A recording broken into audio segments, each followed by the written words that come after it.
A paz do Senhor, meus amados irmãos, alunos da nossa Escola Bíblica Dominical, professores, superintendentes, todos que amam a educação bíblica. Que bom! Chegamos na lição de número 11, uma igreja hebreia na casa de um estrangeiro. Olha só, 14 de setembro. Tá lembrando que é dia 14 de setembro que nós comemoramos? É o segundo domingo do mês de setembro. Se comemora o Dia Nacional de Missões. É muito importante que você, aluno, estudante da Palavra de Deus, tenha o coração na obra de missões. Ore pelos missionários, apoie a causa missionária, semeie na vida dos missionários. Talvez você não possa fazer missões internacionais ou missões urbanas. Talvez você tenha dificuldade, mas você pode orar, você pode semear, você pode apoiar. Os nossos missionários precisam de nós. E dia 14 de setembro é o Dia Nacional de Missões. Bom, vamos então para o texto áureo, o texto maior, o texto mais importante da lição de número 11, está em Atos, capítulo 10, versículo 14, que é uma pergunta, né? É uma resposta, mas ao mesmo tempo uma pergunta. Veja só, respondeu então Pedro, olha só o que Pedro vai responder: pode alguém, porventura, recusar a água para que não sejam batizados? Esses também receberam como nós o Espírito Santo? Então veja, embora seja uma resposta de Pedro, é uma pergunta que ele vai fazer, né? Ele vai questionar aqueles irmãos da igreja de Jerusalém. Vamos para a verdade prática. O episódio da igreja hebreia, ou da igreja de Jerusalém, na casa do gentil Cornélio, demonstra que Deus não faz acepção de pessoas. A leitura bíblica em classe: Atos capítulo 10, versículos 1 a 8, depois versículos 21 a 23 e depois versículos 44 até o 48. Vamos ler então juntos? Se você puder aí, abra sua Bíblia ou acompanha comigo aqui na tela. Olha só. E havia em Cesareia um varão por nome Cornélio, centurião da coorte chamada italiana, piedoso e temente a Deus, com toda a sua casa, o qual fazia muitas esmolas ao povo e, de contínuo, orava a Deus. Este, quase a hora 9 do dia, viu claramente numa visão um anjo de Deus que se dirigia para ele e dizia: Cornélio. Este, fixando os olhos nele e muito atemorizado, disse: Que é, Senhor? E o anjo lhe disse: As tuas orações e as tuas esmolas têm subido para a memória de Deus. Agora, pois, envia homens a Jope e manda chamar a Simão, que tem por sobrenome Pedro. Este está com um certo Simão curtidor, que tem a sua casa junto ao mar. Ele te dirá o que deves fazer. E, retirando seu anjo que lhe falava, chamou 2 dos seus criados e a um piedoso soldado dos que estavam ao seu serviço. E, havendo-lhes contado tudo, os enviou a Jope. Agora, versículo 21. E descendo Pedro para junto dos varões que lhe foram enviados por Cornélio, disse: Sou eu a quem procurais. qual é a causa? Por que estais aqui? E eles disseram: Cornélio, o centurião, varão justo e temente a Deus, e que tem bom testemunho de toda a nação dos judeus, foi avisado por um santo anjo para que te chamasse à sua casa e ouvisse as tuas palavras. Então, chamando-os para dentro, os recebeu em casa. No dia seguinte, foi Pedro com eles, e foram com ele alguns irmãos de Jope. E dizendo Pedro ainda estas palavras, caiu o Espírito Santo sobre todos os que ouviam a palavra. E os fiéis, que eram da circuncisão, todos quantos tinham vindo com Pedro, maravilhavam-se de que o dom do Espírito Santo se derramasse também sobre os gentios, porque os ouviam falar em línguas e magnificar a Deus. Respondeu então Pedro: pode alguém, porventura, recusar a água para que não sejam batizados estes que também receberam, como nós, o Espírito Santo? E mandou que fossem batizados em nome do Senhor. Então rogaram-lhe que ficasse com ele por alguns dias. Então, essa é a leitura bíblica de classe, que já é um contexto de análise do nosso textuário. A lição é a lição de número 11, uma igreja hebreia na casa de um estrangeiro. Quais os objetivos da lição de número 11? Primeiro objetivo, mostrar que Deus inclui os gentios em seu plano de salvação. Segundo, ressaltar que a salvação é oferecida a todos os que creem em Jesus, independentemente de sua origem étnica ou cultural. E terceiro, enfatizar a obra do Espírito Santo como a confirmação do agir de Deus entre os gentios, demonstrando que o Pentecoste não foi exclusivo dos judeus. Bom, a lição 11, então, trabalha essa ideia, uma igreja hebreia na casa de um estrangeiro. Vamos pensar um pouquinho sobre o nosso textuário de Atos, capítulo 10, versículo 47. Respondeu então Pedro: pode alguém, porventura, recusar a água para que não sejam batizados esses que também receberam como nós o Espírito Santo? Bem, então, aonde está o contexto do nosso textuário? Em Atos capítulo 10, entre os versículos 1 até o 48, quando o evangelho chega na casa do gentil Cornélio. Cornélio era um centurião, ele era um soldado, um comandante do exército romano, e diz então que ele era um centurião da coorte chamada italiana, portanto um gentil. Outra coisa importante, aonde que Cornélio mora? Ele mora na cidade de Cesareia. Cesareia é aquela cidade que o rei Herodes o Grande tinha mandado fazer um grande porto artificial e pôs o nome de Cesareia Marítima, ou então Cesareia do Mar, porque em Israel tem duas Cesareias, hein? Você tem a Cesareia do Norte, fica lá perto, no sopé do Monte Hermon. Aquela Cesareia é a Cesareia de Filipe. Foi lá que Jesus perguntou: que dizem os homens ser o filho do homem? Essa é a Cesareia do norte de Israel, lá no sopé do Monte Hermon, do degelo do Monte Hermon, faz o rio Banias. O rio Banias passa por Cesareia, que dá origem ao rio Jordão, que vai jogar as águas no mar da Galileia. Depois ele sai do mar da Galileia, o rio Jordão, e joga suas águas no mar Morto. Então, essa é a Cesareia do norte.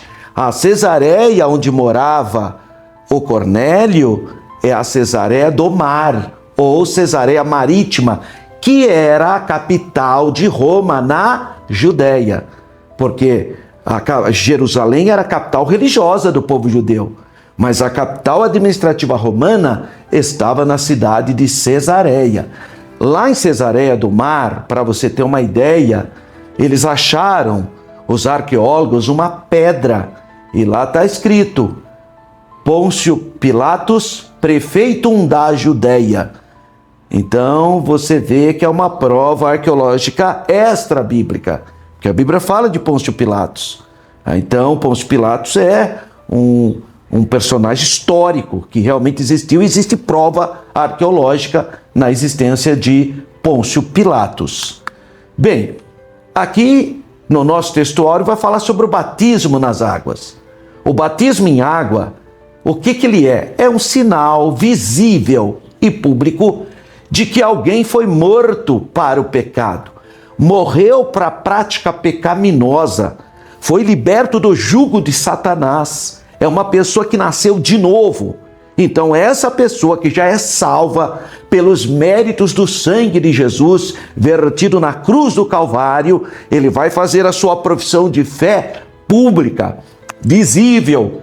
E qual é a maneira disso? É ser sepultado nas águas. A palavra batismo significa mergulho. Então, a pessoa aceitou o Senhor Jesus Cristo, foi lavado pelo sangue dele, já é salvo, vai obedecer à ordem do Senhor, que é ser batizado.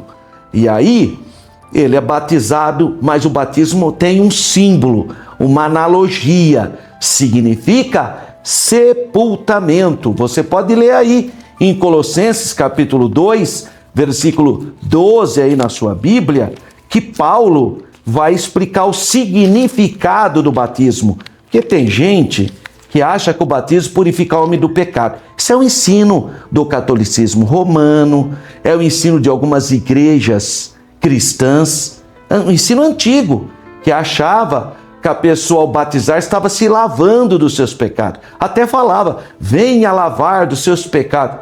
Sim, mas o que lava a pessoa do pecado não são águas, não é um rito religioso.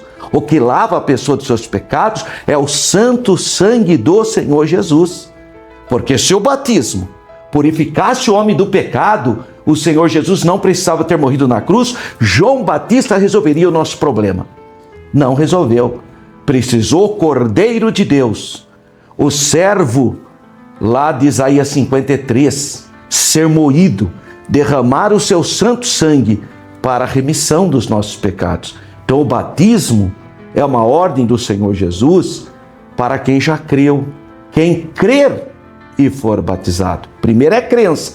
Creu que o sangue de Jesus te purifica de todo pecado, está morto para o mundo, para as práticas pecaminosas, então você já pode ser batizado. Por quê? Porque o batismo significa sepultamento. Eu quero ler com você esse versículo sugestionado aí na tela, aí, onde você pode ver que é Colossenses, capítulo 2, versículo de número 12. Olha só, Paulo falando aos irmãos de Colossos, o que ele diz. Versículo 12, capítulo 2, versículo 12.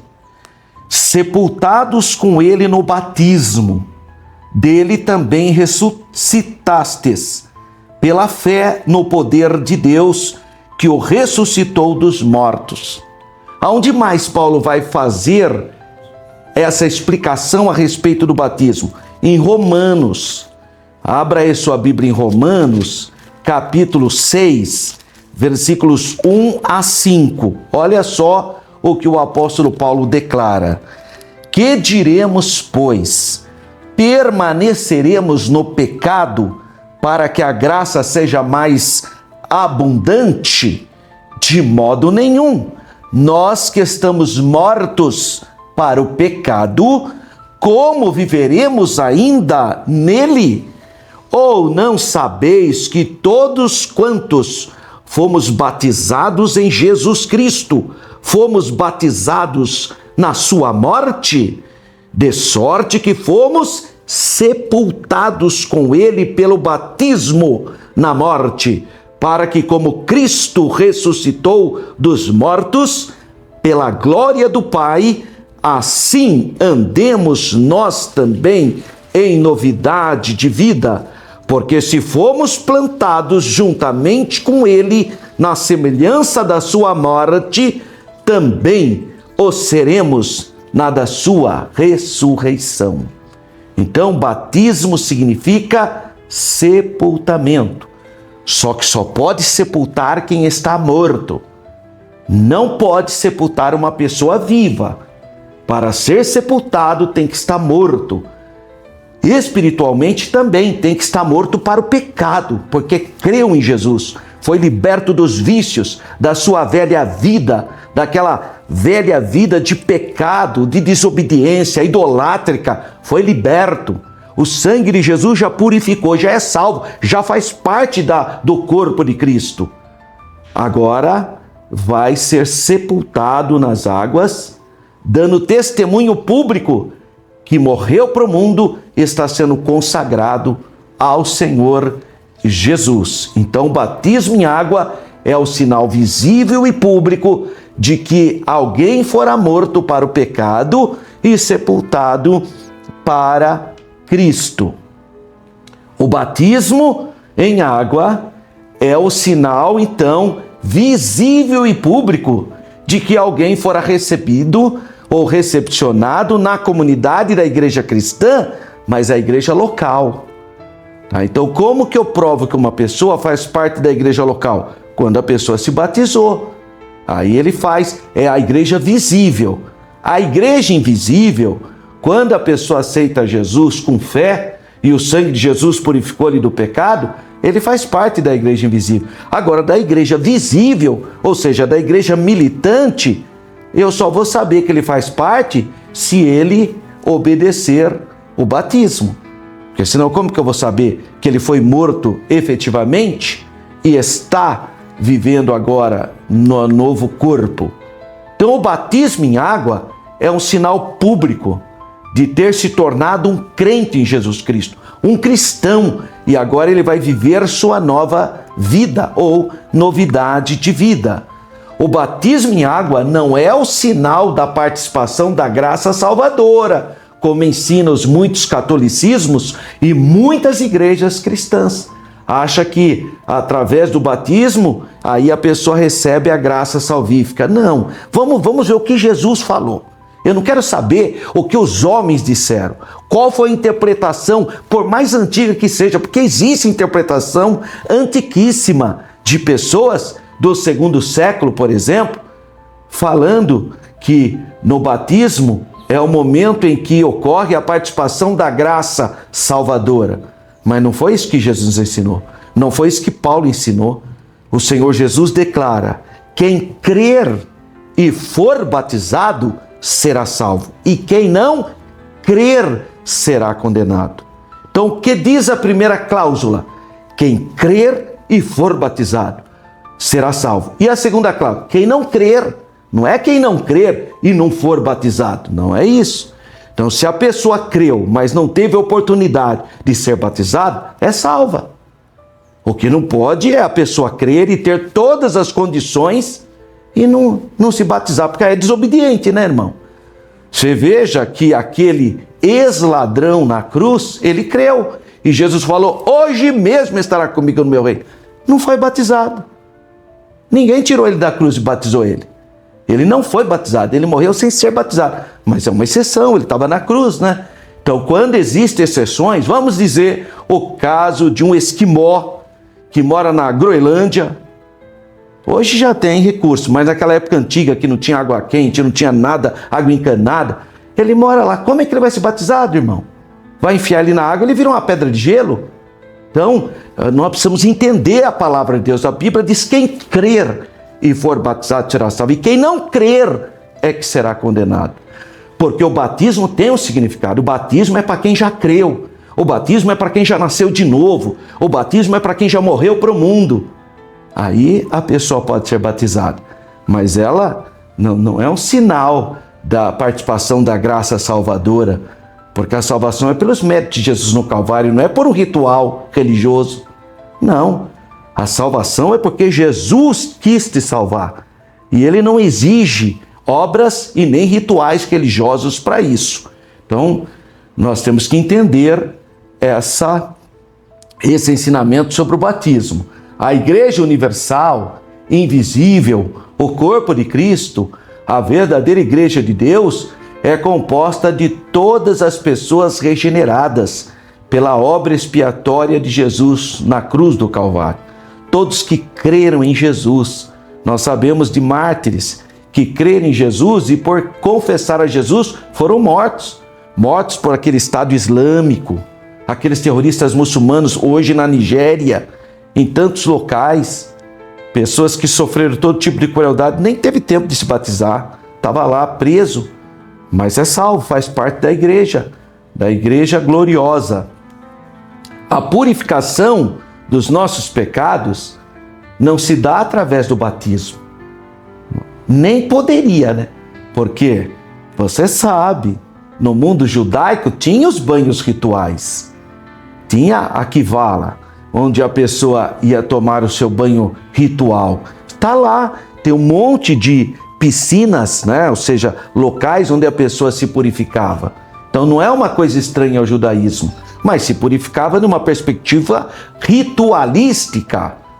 Então, não é um ritual humano que vai te conferir graça. Tem gente assim, tem até igreja evangélica assim, que acha que o batismo torna a pessoa salva.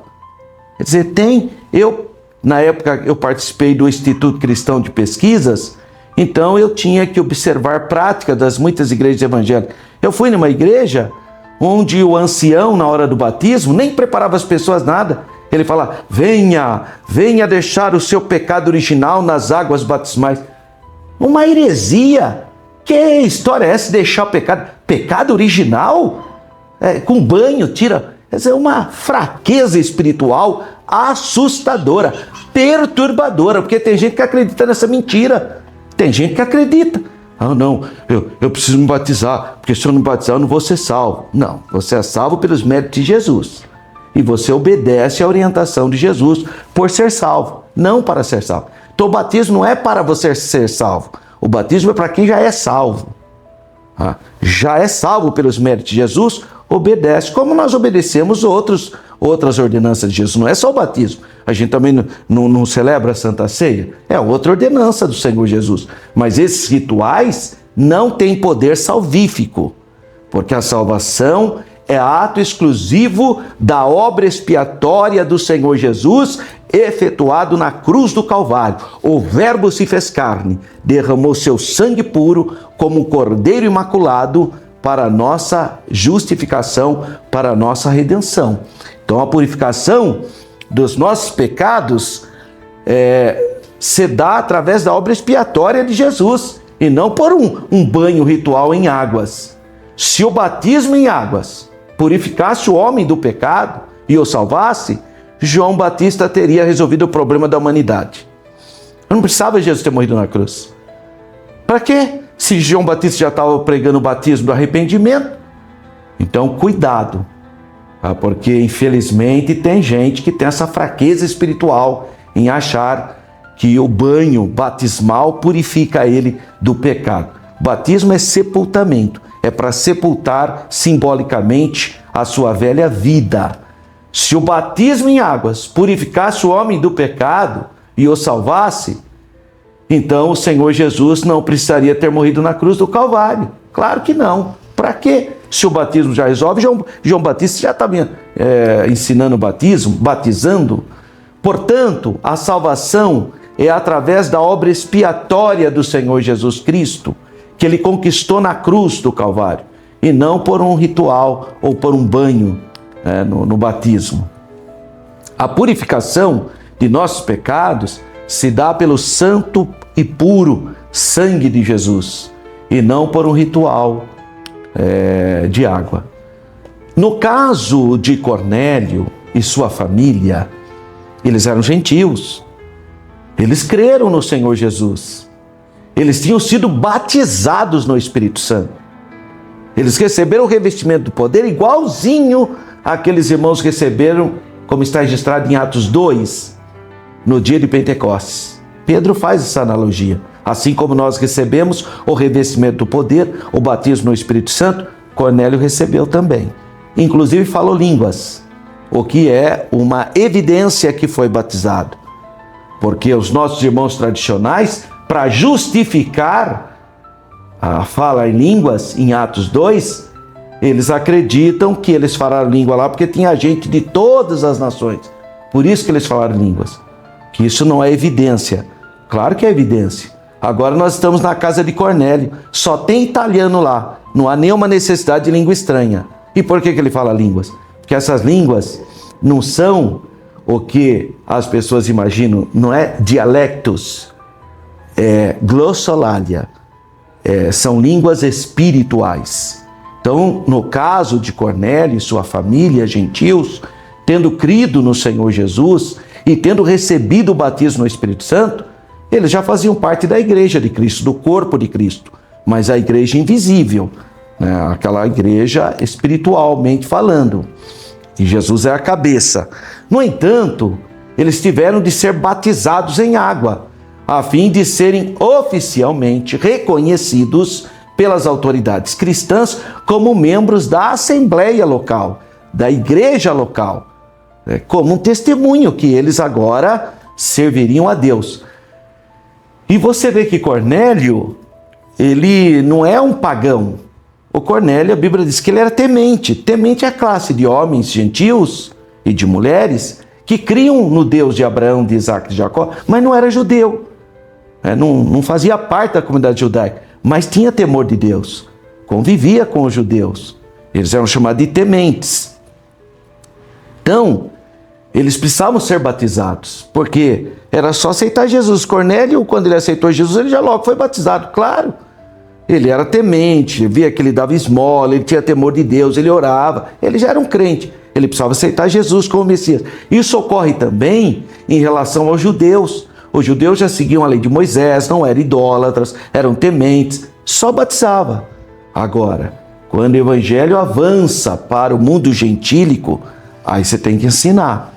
Você tem que ensinar a pessoa a se libertar da idolatria, dos vícios, dos maus costumes. Então, cada caso é um caso. Vamos dar um exemplo do eunuco. O eunuco, ele era um crente. Ele tinha ido de Jerusalém adorar. Imagina, 2000 anos atrás, quem que tinha o rolo do profeta Isaías? O eunuco tinha. Então ele era um crente, só era... Por isso que ele logo é batizado. Agora, o gentio, idólatra, que nem conhece a Bíblia, tem que ser ensinado. Por isso o Senhor Jesus disse, ide e ensinai as nações. As nações têm que ser ensinadas.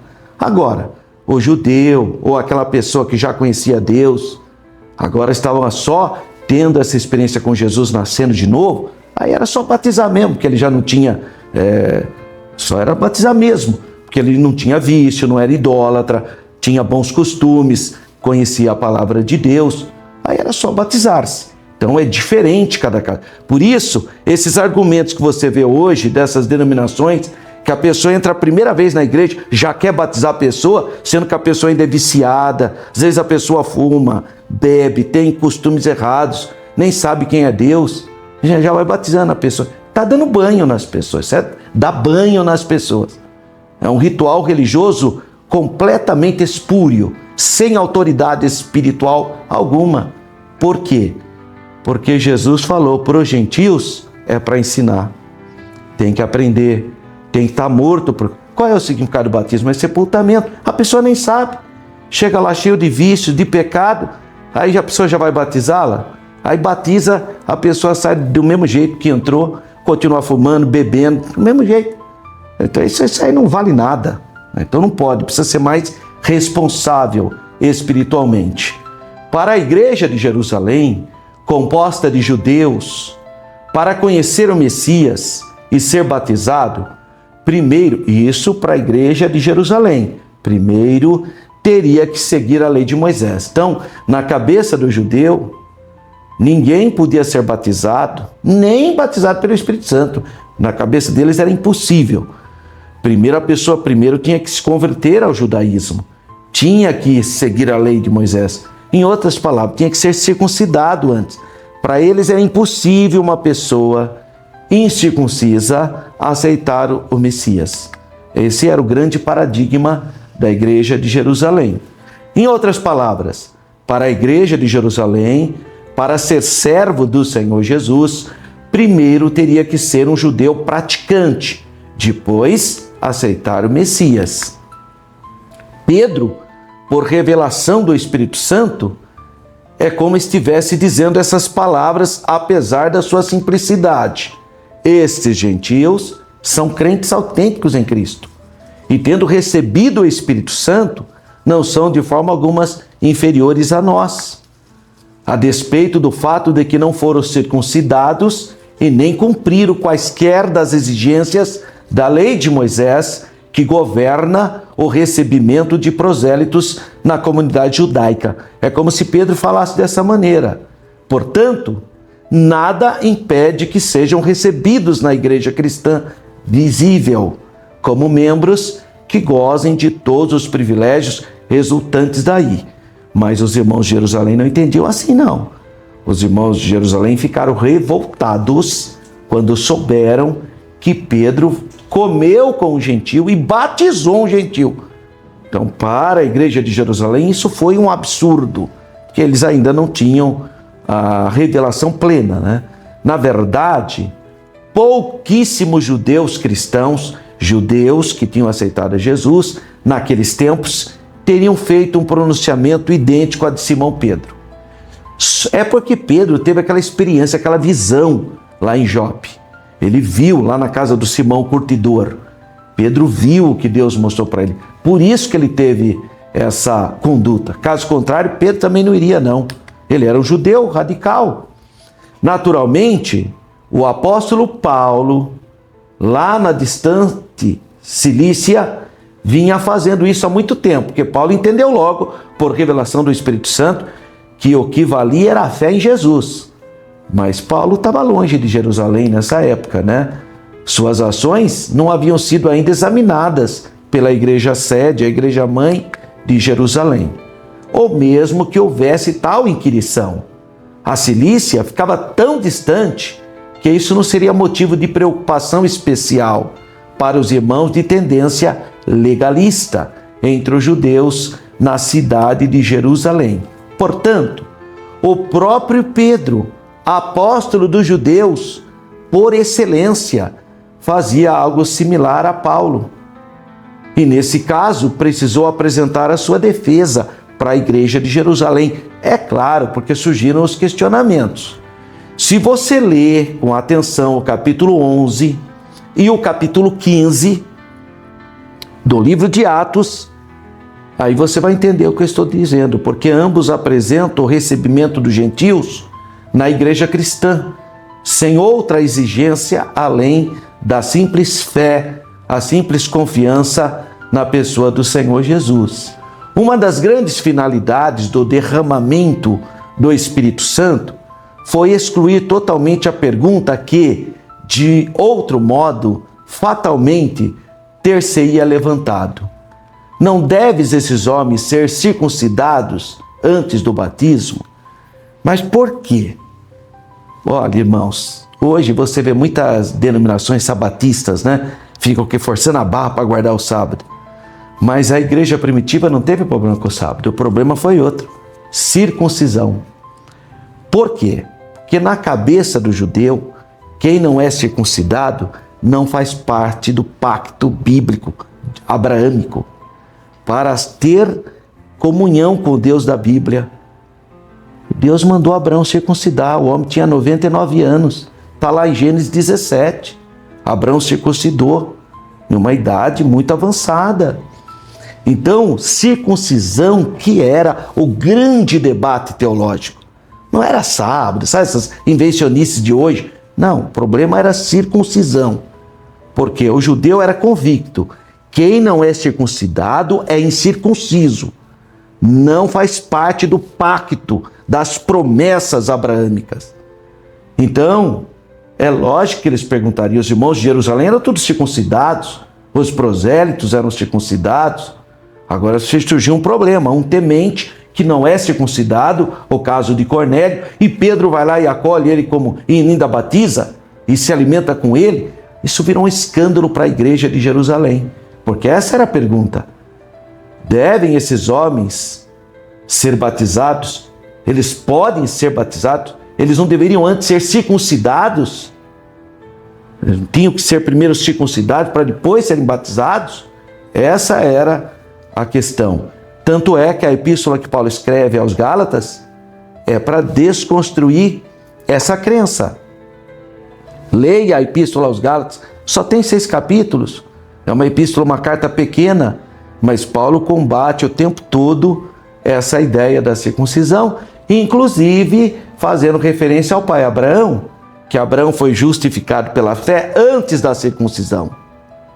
Porque Deus chamou Abraão como gentil. Abraão não era circunciso. Abraão era circunciso também. Eu não estou te falando que ele foi só circuncidado aos 99 anos, conforme Gênesis capítulo 17? Olha aí na sua Bíblia, até bom que você grave aí em Gênesis. Abra a sua Bíblia no livro de Gênesis, capítulo 17. A instituição da circuncisão.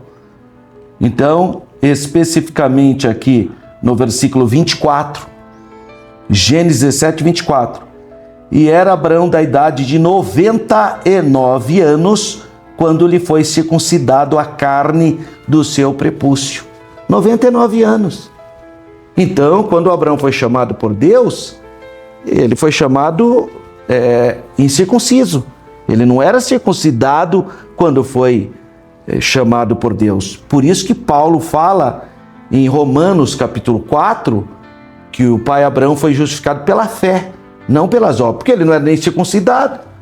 Ora, onde que está escrito a chamada de Abraão no livro de Gênesis? Capítulo 12 de Gênesis. E quando é que Abraão circuncida? Lá no capítulo 17, Abraão sai de Harã com 75 anos de idade e é circuncidado aos 99. Então ele não foi justificado pela circuncisão? Não, ele foi circuncidado pela fé, porque ele creu.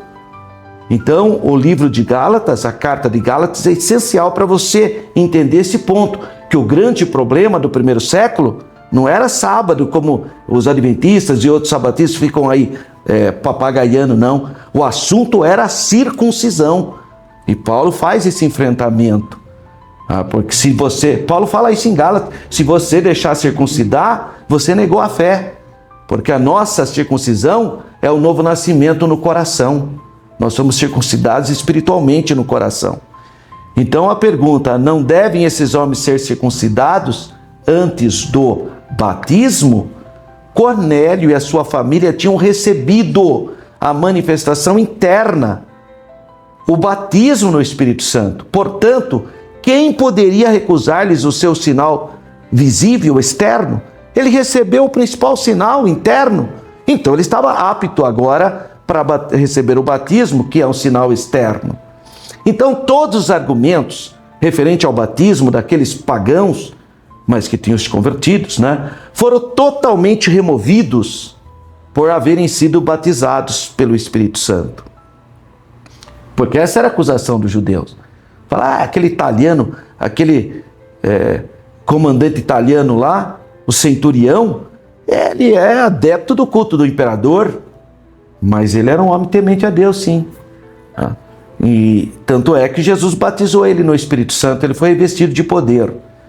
Vamos encerrar então esse comentário do texto áureo, que é um comentário muito rico, citando o livro dos Atos, capítulo 11, versículos 15 até o 18. Olha que coisa linda. Eu quero fechar com essa citação bíblica.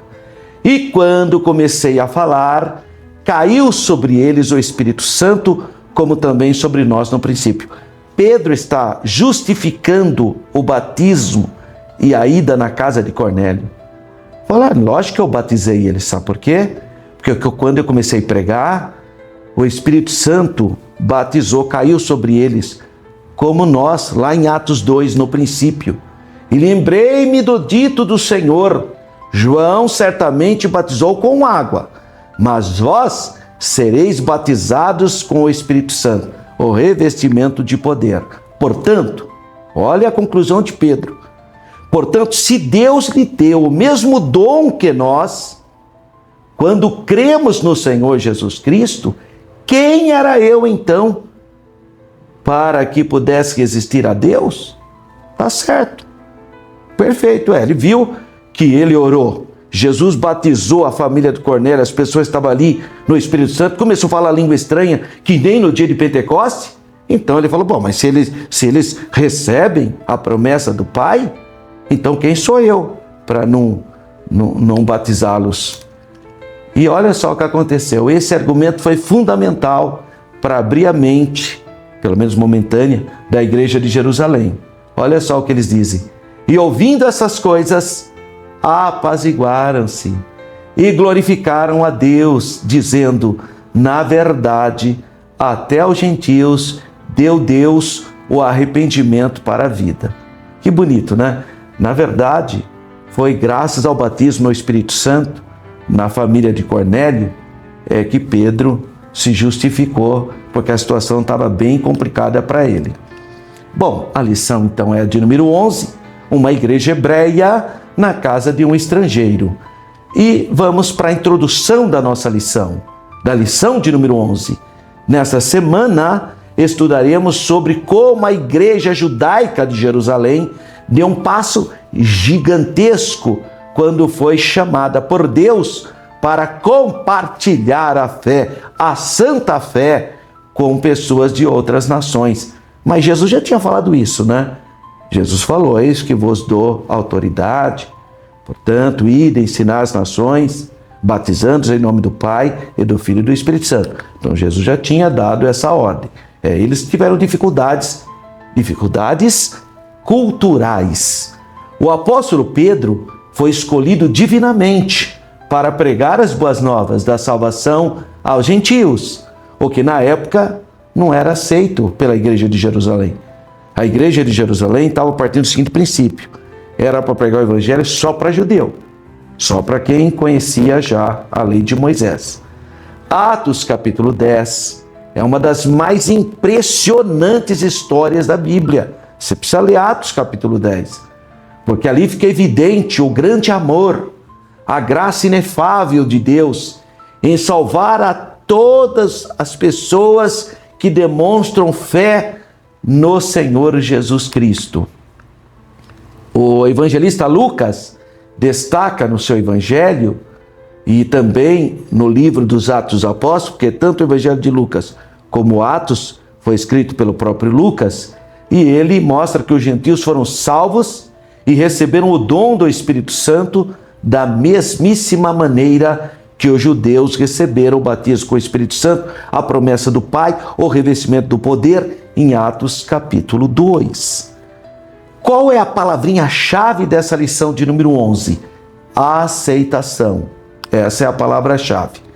Vamos então para o primeiro tópico. O primeiro tópico da lição é a revelação de Deus aos gentios. Gentios, gentes, povos, pessoas que não são o povo de Israel.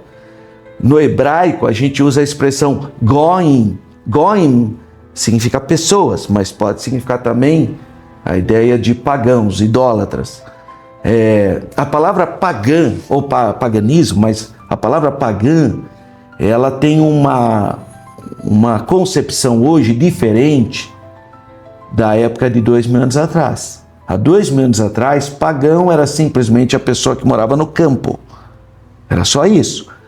Como o cristianismo foi uma religião mais urbana, os grandes centros se converteram primeiro, depois que a palavra de Deus chegou no campo, e o campo resistiu um pouco mais ao evangelho, porque eles tinham práticas místicas, eles eram mais apegados. As pessoas do interior são mais apegadas às suas tradições, então eles resistiram mais ao evangelho. E aí a palavra campo ou pagãos ficou associado à religião errada. E hoje nós temos esse conceito. Quando se fala pagão, o que você imagina? Pessoa sem Jesus. Mas originalmente era simplesmente pagão era o campo. Quem era pagão era do campo, que contrastava com o urbano, que é de urbis, cidade. Tá? Bom, 1.1. A visão de Cornélio. Cornélio era o centurião romano da cidade de Cesareia Marítima. Ele orava por volta de 3 horas da tarde, né? quando teve uma revelação de Deus. Irmãos, procure orar mais. Muita coisa Deus pode te mostrar na hora da oração. Então, por isso que a gente tem o costume, pelo menos na Assembleia de Deus, todo mundo pode orar ao mesmo tempo, não há problema nenhum, até porque Deus entende, né? Tem gente que acha que não pode, né? Se um estiver orando lá, você tem que ficar amém, que assim seja. Tem que ficar... Irmão, Deus entende, irmão. A Bíblia fala que não saiu nenhuma palavra da minha boca, ele já sabe o que eu vou falar.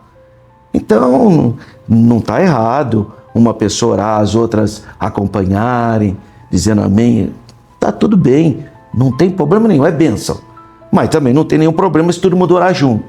O que nós sugestionamos é que feche os olhos, para que você tenha uma visão espiritual, né? Porque você fica olhando, você pode se distrair com a situação. Então, que é uma devoção mais profunda. Por isso que a gente fala, feche os seus olhos e ore, né? Para você se desligar do ambiente. E quando ele estava orando, ele teve uma revelação de Deus, porque Deus revela através da oração também. O que ele viu? Ele viu um anjo de Deus. Está aí em Atos, capítulo 10, versículo 3. Não é incomum na Bíblia Deus se revelar por meio do anjo. Anjo significa mensageiro. Então não é incomum isso. Contudo, essa revelação se distingue de outras por causa do propósito. A inclusão dos gentios à igreja do Senhor. Esse era o propósito. Cornélio, então, esse italiano, era um homem que tinha desejo de salvação. Ele orava, né? Ele dava esmola, ele tinha bom testemunho da comunidade judaica, porque ele era um homem piedoso, temente a Deus. E a Bíblia diz que toda a casa dele era assim, conforme Atos 10, 2. No entanto, isso não era suficiente para salvá-lo, porque a salvação não é pelas obras. Ele precisava o quê? Ouvir acerca da mensagem da cruz. E o anjo do Senhor estava ali para instruí-lo como fazer, mas não podia pregar, porque o evangelho não foi dado para anjo. O evangelho foi dado para homens. Então, o anjo só vai instruí-lo. Não sendo a pregação do evangelho uma missão para um anjo. Tem uma religião aí que diz que o anjo revelou para ela um outro evangelho. A Bíblia fala que anjo não pode fazer isso. Então já é uma religião problemática desde o começo. É uma igreja aí que fala que o anjo Moroni revelou livro de Mormons. Mas a Bíblia fala que não pode. Está aí, na própria palavra de Deus. A missão não é a missão dos anjos. Os anjos desejavam mesmo pregar o evangelho, mas não podem.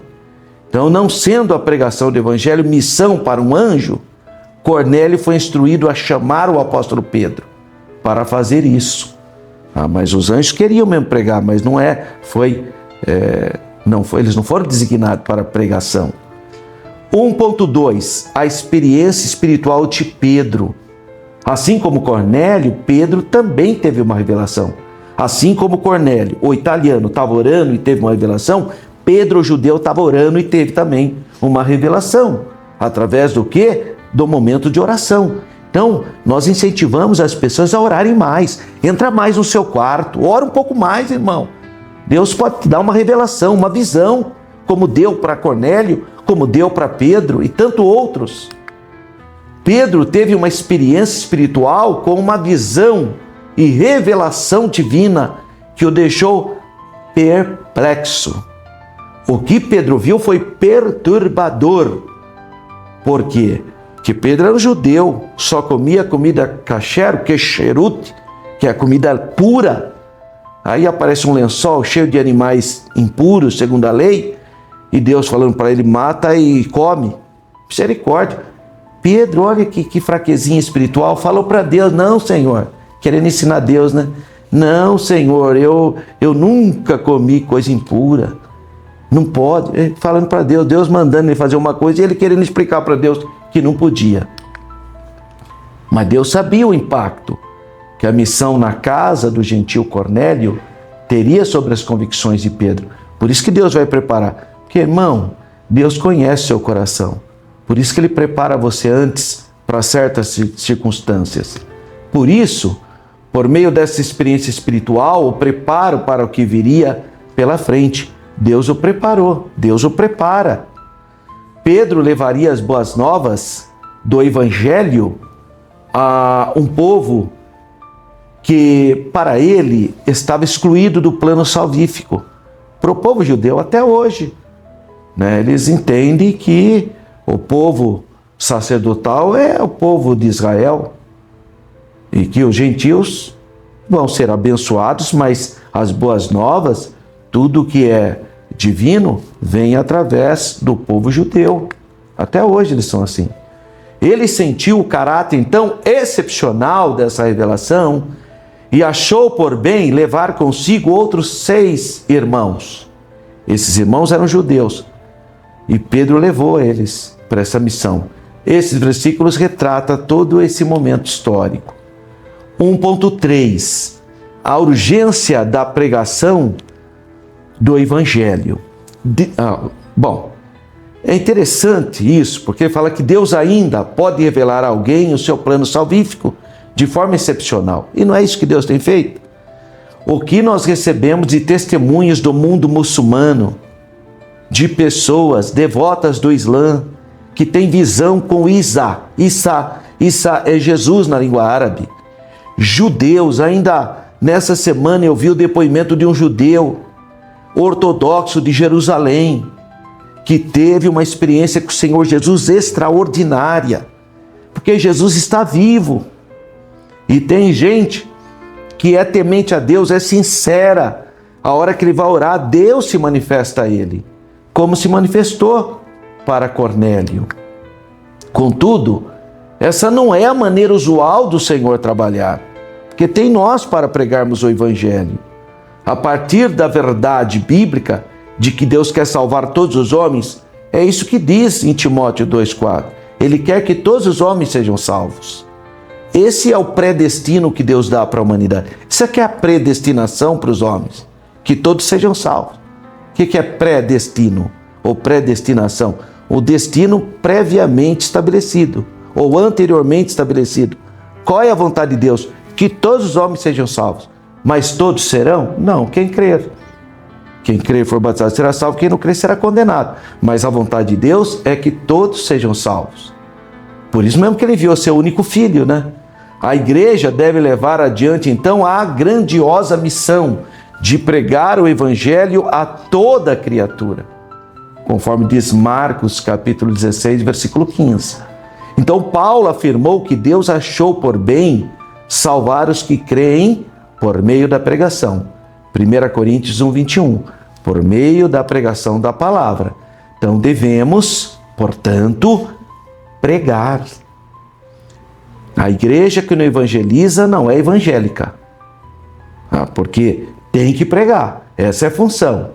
Às vezes eu vejo irmãos gastando energia em outros assuntos, às vezes assuntos apenas de descanso. Tudo bem, uma coisa não exclui a outra, mas o foco da igreja, a função da igreja é pregar o Evangelho. Essa é a função da igreja.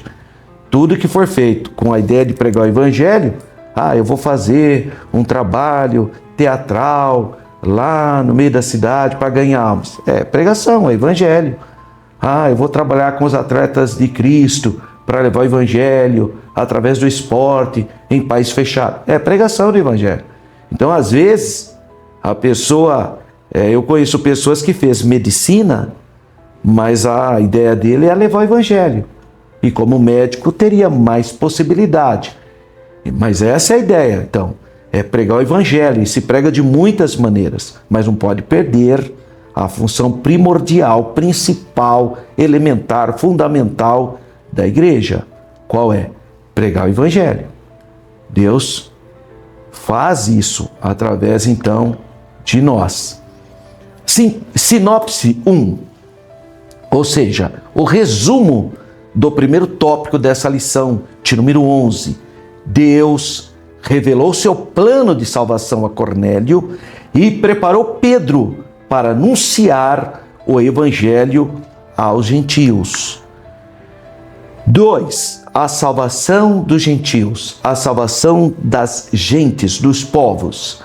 2.1, pregação aos gentios. Pedro recebeu a missão de pregar para Cornélio, e sua casa. Sua pregação é totalmente cristocêntrica. Olha na Bíblia. E aí, isso que você tem que aferir. O que os apóstolos pregavam? Porque hoje tem gente pregando outra coisa, é um outro evangelho. Pedro pregava Jesus, anunciamos a Jesus, a obra expiatória de Jesus, chamando a pessoa ao arrependimento para nascer de novo em Cristo, para ter experiência com Jesus. Isso é evangelho. Hoje você vê um monte de coisa sendo pregado aí que não é cristocêntrica, mas a pregação de Pedro é totalmente cristocêntrica, sempre apontando para a cruz de Cristo. Assim podemos perceber alguns eixos principais que sua mensagem percorria. Primeiramente, Deus ama todas as pessoas. Atos 10, 34. Mas João, capítulo 3, versículo 16 também. Porque Deus amou o mundo de tal maneira que deu o seu Filho unigênito. Todas as pessoas, sejam judias ou gentílicas, todas são objeto do amor do Pai de Deus. Esse é o primeiro ponto, então, o amor de Deus. Segundo, Deus quer salvar a todos. Atos 10, 35. Paulo, escrevendo a Tito, capítulo 2, versículo 11, ele fala também: porque a graça de Deus se há manifestada, trazendo salvação a todos os homens. Então, a vontade de Deus é que todos se convertam. Por isso que ele enviou seu único filho, que ele quer que todos se convertam. Então, por isso que eu chamei isso de pré-destino. O destino anteriormente estabelecido por Deus, da palavrinha pré-destino, é que todos sejam salvos. Essa é a vontade de Deus. Deus não somente ama a todos, mas quer salvar a todos. Pedro agora reconhece que a salvação não é apenas para o povo judeu, aquele povo piedoso que guardava a lei de Moisés, mas também para todas as nações, todos que creem no Evangelho, que temem o seu santo nome. Terceiro lugar, Cristo é o Senhor de todos. Atos 10, 36. Cristo é o centro da Bíblia, o centro do Evangelho tem que ser o centro da sua vida e é o centro também da salvação, dos livros da Bíblia, tudo. Jesus é o eixo em torno do qual todas as bênçãos espirituais se encontram. Estar em Cristo é estar salvo, é estar seguro, é estar protegido. Não estar em Cristo é não ter salvação, é não ter esperança de vida eterna. 2.2, a conversão dos povos ou a conversão dos gentios. A mensagem da cruz é um chamado ao arrependimento. Você observa, tem gente que vai de porta em porta falar de uma terra paradisíaca, mas não é essa a mensagem dos apóstolos. Os apóstolos não pregavam isso. Tem gente que vai de porta em porta ou vai por aí falando que você vai ficar rico se você for lá, que é a doutrina da prosperidade, e assim vai. Mas a mensagem dos apóstolos, que é aquela mensagem de João Batista: arrependei-vos e convertei-vos, porque é chegado o reino de Deus. O homem precisa se arrepender, precisa reconhecer que é um pecador e precisa da graça e da misericórdia de Deus. Mas a soberba humana acha que... Tem gente que fala: eu não sou pecador, não tem nada a ver, não tenho culpa, eu não estava no paraíso, não importa se Adão foi desobediente. Quer dizer, não conhece a palavra, não conhece e não tem a humildade para conhecer. Todos pecaram em Adão, mas todos podem ser salvos em Jesus, o nosso novo Adão. Então a mensagem da cruz é um chamado ao arrependimento. Todos os que arrependidos creem em Cristo, evocam o nome santo de Jesus, clama por socorro. Jesus diz: quem crer, tem que crer. Está lá em João 3,16, né? Porque Deus amou o mundo de tal maneira que deu seu Filho unigênito para todo aquele que nele crê. Paulo aos Romanos fala: se com a sua boca confessares, e o seu coração crer que ele ressuscitou dos mortos, Então Jesus quer salvar todos os homens. Talvez você que está ouvindo essa aula ainda não teve essa experiência. Clama o nome de Jesus, peça para o Senhor Jesus perdoar os seus pecados, reconheça que você é um pecador, confesse o nome de Jesus, que o sangue de Jesus te purifica de todo pecado e você vai ter comunhão com Deus, você vai sentir o amor de Deus, você vai nascer de novo. Todos os que arrependidos creem em Cristo serão perdoados e, portanto, salvos. Na sua soberania e graça, Deus havia incluído no seu plano de salvação todos os não-judeus, os não-israelitas, todos que arrependeram, todos que professam o nome do Senhor Jesus. Todo aquele que invocar o nome do Senhor será salvo. Ninguém é salvo à força. É preciso crer em Cristo para receber a salvação graciosamente. Tanto judeus como gentios, todos necessitam arrepender-se para ser salvo. Os judeus acreditavam que o privilégio da salvação era exclusividade deles e que, portanto, os gentios estavam excluídos. O Criador havia mostrado que isso era um erro. Posteriormente, os judeus convertidos reconheceram maravilhados. Eles glorificaram a Deus. Porque o arrependimento veio também para os não-gentios, para os não-judeus.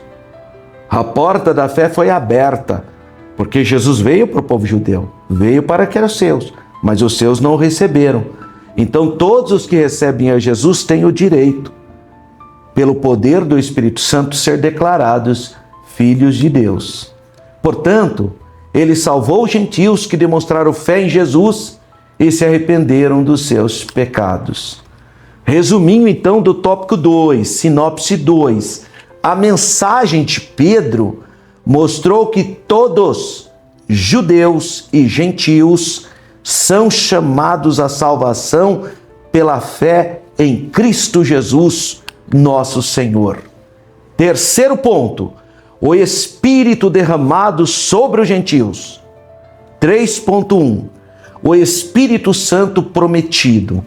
Então, o batismo no Espírito Santo, o revestimento de poder, experimentado pelos gentios na casa de Cornélio, conforme registrado por Lucas em Atos 10, 44 a 46, foi um dos fatos mais marcantes que aconteceu nos dias da igreja primitiva. Anos mais tarde, durante o primeiro concílio na igreja de Jerusalém, Pedro vai fazer referência a esse fato, como sendo uma das promessas feitas por Deus aos gentios. Nós vamos estudar essa aula, é a lição de número 13, Atos capítulo 15. Assim, o recebimento do Espírito Santo, incluindo a experiência pentecostal, do revestimento do poder, da promessa do Pai, o batismo no Espírito Santo, era a bênção de Abraão feita aos gentios. Paulo escreve isso em Gálatas, capítulo 3, versículo 14. E o apóstolo Pedro já havia dito, citando quem? O profeta Joel. Joel 2, 28, que o batismo no Espírito Santo era uma promessa do Pai, uma promessa de Deus a toda a carne, conforme Atos 2, 17. Então a promessa, portanto, não se limitava mais ao povo judeu, aquele conceito étnico, nem tampouco a uma classe especial, como reis, profetas, sacerdotes. Não.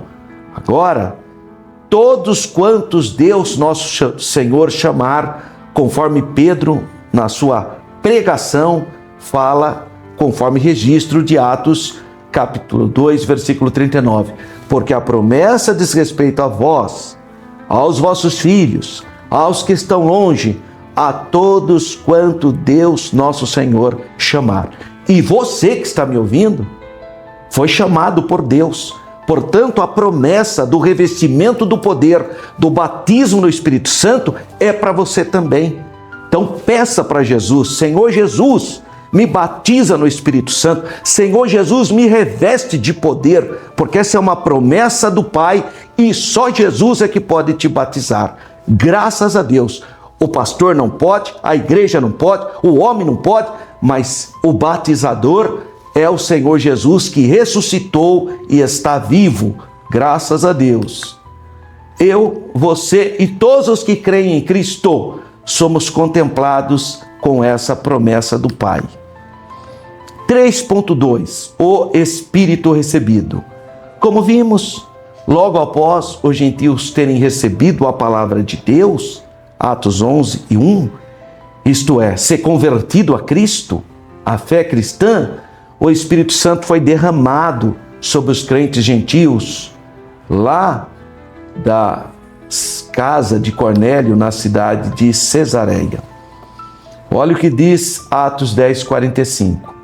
E os fiéis que eram da circuncisão, judeus, todos quantos tinham vindo com Pedro de Jerusalém até Jope e depois até Cesareia, maravilharam-se de que o dom do Espírito Santo se derramasse também sobre os gentios. Claro, eles viram, após a oração de Pedro, o Cornélio, os familiares dele, tudo falando língua estranha, línguas espirituais. Então eles entenderam que era o derramamento do Espírito Santo. Esse derramamento do Espírito Santo veio acompanhado pela evidência física de falar em línguas espirituais e expressões de louvor, que aparece aqui como um padrão já aceito pela comunidade cristã. Olha o que diz Atos 10:46. Porque os ouviam falar em línguas e a magnificar a Deus. O que aconteceu lá em Atos capítulo 2? As pessoas que estavam em Jerusalém também ouviam falar línguas e a magnificar a Deus. Mas ali o Espírito Santo é que operava para que a pessoa entendesse na sua própria língua o que os discípulos falavam na glossolalia, falavam em línguas espirituais ou línguas estranhas. 3.3. Um Pentecoste visto e ouvido. Posteriormente, quando questionado e censurado por outros judeus, o que os judeus de Jerusalém falaram para Pedro? Que é isso? Você entrou na casa de um gentil, que não pode. O judeu ortodoxo, ele não pode tomar café da manhã com você não, irmão. Não, mas na minha casa não tem o alimento a cacherute. Ele não pode, você é gentil. Ele não vai nunca te convidar para comer junto, porque você é gentil, tá? Você é impuro, você não é circuncidado na percepção judaica. Então, posteriormente, quando questionado e censurado por outros judeus, por ter ido à casa de um gentil em Cesareia Marítima ou Cesareia do Mar, Pedro usou a experiência pentecostal. Graças a Deus, graças a essa experiência pentecostal, senão Pedro estava frito. Se Jesus não tivesse batizado a casa de Cornélio, Pedro ia ser excluído daquela comunidade judaica cristã lá, porque ele foi na casa de um gentil. Então Pedro usou a experiência pentecostal ocorrida na casa de Cornélio como argumento a favor da autenticidade da fé gentílica. Então, na argumentação de Pedro, os gentios haviam recebido a mesma experiência pentecostal que eles haviam recebido. E ele faz essa analogia, como nós. Ele está se referindo em Atos capítulo 2, versículo 4, no dia de Pentecostes, inclusive com a manifestação do fenômeno das línguas, da glossolalia. Em outras palavras, o Pentecostes gentílico, assim como o Pentecostes judaico, foi marcado pela experiência do Espírito Santo. Em ambos os casos, foi um Pentecostes visto e ouvido, nos dois casos. E outra coisa, se você vê de Atos 2 até Atos 10, você tem então um espaço enorme de temporalidade. Você está lendo a Bíblia, você pensa que é um caso que vai acontecendo atrás do outro. Não. Então, de Atos capítulo 2 até Atos capítulo 10, tem um tempo enorme. E mais tempo ainda o capítulo 19, onde Paulo vai pregar para uns jovens gentílicos, e eles também vão ser batizados no Espírito Santo e vão falar línguas espirituais. Sinopse 3, ou resuminho da lição 3. O Espírito Santo foi derramado sobre os gentios como confirmação divina de que eles também fazem parte da igreja. Considerações finais. A graça de Deus se manifestou trazendo salvação a todos os homens. Isso Paulo escreveu a Tito, capítulo 2, versículo 11. Então a missão da igreja na casa do gentil Cornélio mostra como o amor de Deus pode alcançar todos os homens, independentemente de cor, de raça, de condição social. Isso independe. O que importa é que eles abram o coração à poderosa mensagem da cruz, a mais poderosa mensagem que a humanidade já ouviu. Aqui também vemos que a fé evangélica não é algo subjetivo, não, mas marcada pela ação e presença real do Espírito Santo na vida daquele que crer. Isso que é a experiência pentecostal. É você que ama Jesus, que aceitou a Jesus como seu Salvador pessoal, que ama a palavra de Deus, que lê a Bíblia Sagrada, que ora, que busca a face de Deus, quer ter uma experiência com Deus, quer ser cheio do Espírito Santo. O Senhor Jesus te batiza e você vai ser cheio do Espírito Santo. Isso é uma experiência que Deus deu para os apóstolos, está disponível a nós também. Busque, peça para o Senhor Jesus te batizar no Espírito Santo. Se você ainda não foi revestido de poder, você já tem o Espírito Santo.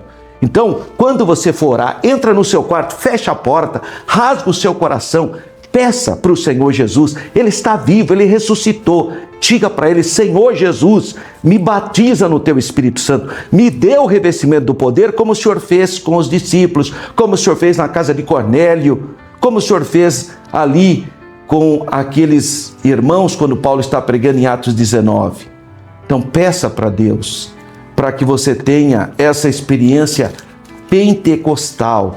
Essa experiência vai te dar força, vai te dar graça, vai te dar sensibilidade espiritual, o que nós precisamos. E tem outros dons espirituais disponíveis para todos nós.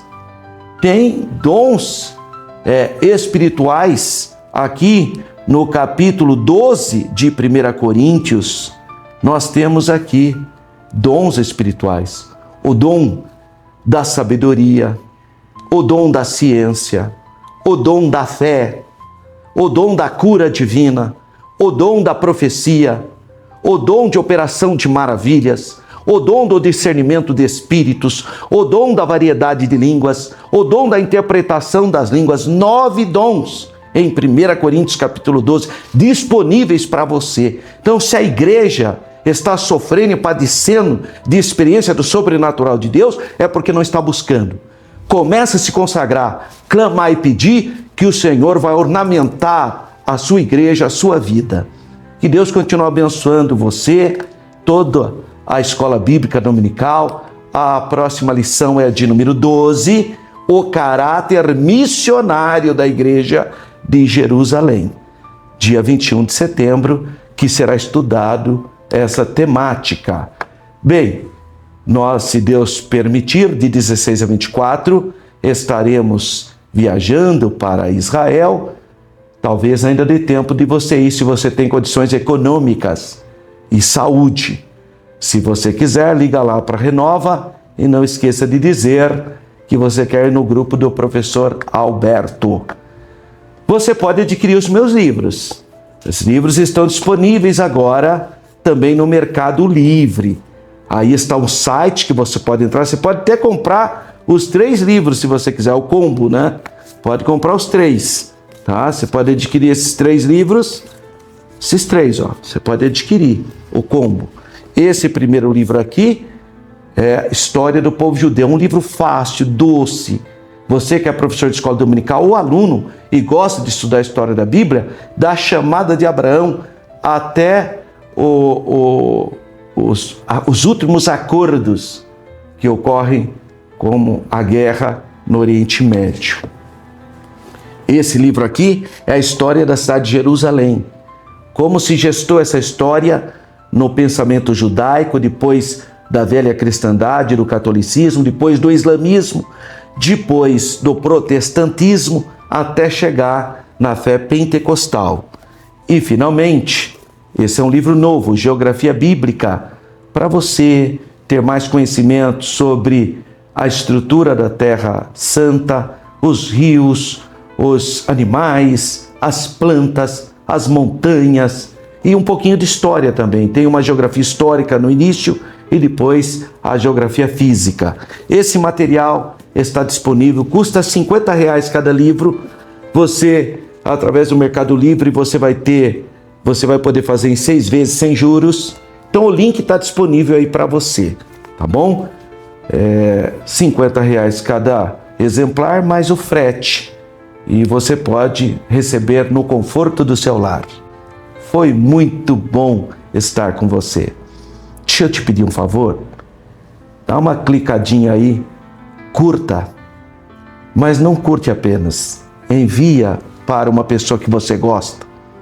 Tem muita gente que precisa ouvir essa palavra. Envia para um amigo, para o seu pastor, para o seu cônjuge, para pessoas do seu grupo de WhatsApp. Compartilhe esse material. Você vai abençoar pessoas. Que Deus continue abençoando sua vida. Um grande abraço. Fique na paz do Senhor.